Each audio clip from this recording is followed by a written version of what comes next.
Jim Hanley, we want to bring you up to date on what is happening locally in this story of terrorism. Today, Washington has been brought to an unprecedented halt. There is a gaping hole in the Pentagon, the White House, and the Capitol evacuated. It is truly a dark day in this city. A state of emergency declared in the district as well as in Maryland and Virginia. And we're going to be getting more on that state of emergency. A mayoral news conference is set at the Reeve Center, excuse me, with Mayor Williams. But first, we're going to be going to the Pentagon now. And News 4 reporter Brian Moore at the scene now. We mentioned 9:40 this morning is when that attack took place.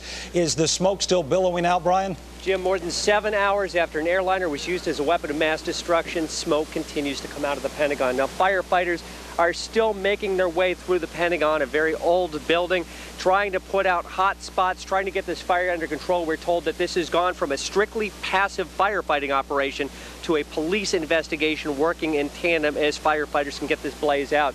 Now, we're told that firefighters are FBI agents are walking the grounds of the Pentagon, picking up small pieces of debris, hoping that one of them might be that telltale piece of evidence that can give them some indication of what happened here, help them later in recreating what went on. Now, it was shortly after 9:30 this morning when American Airlines Flight 77, that's a Boeing 757, a twin-engine jet with 64 passengers and crew, crashed into the side of the Pentagon, creating a gaping hole and setting up a fireball. Workers fled the Pentagon in confusion and panic, many of them working to help each other out. Secretary of Defense Donald Rumsfeld was actually in his office when it happened. He came out and started helping people, carrying them onto stretchers. We talked with Assistant Defense Secretary Tory Clark, who talked about some of these acts of heroism. The response from the military has been phenomenal. The response from the search and rescue people has been incredible, and the people in the community.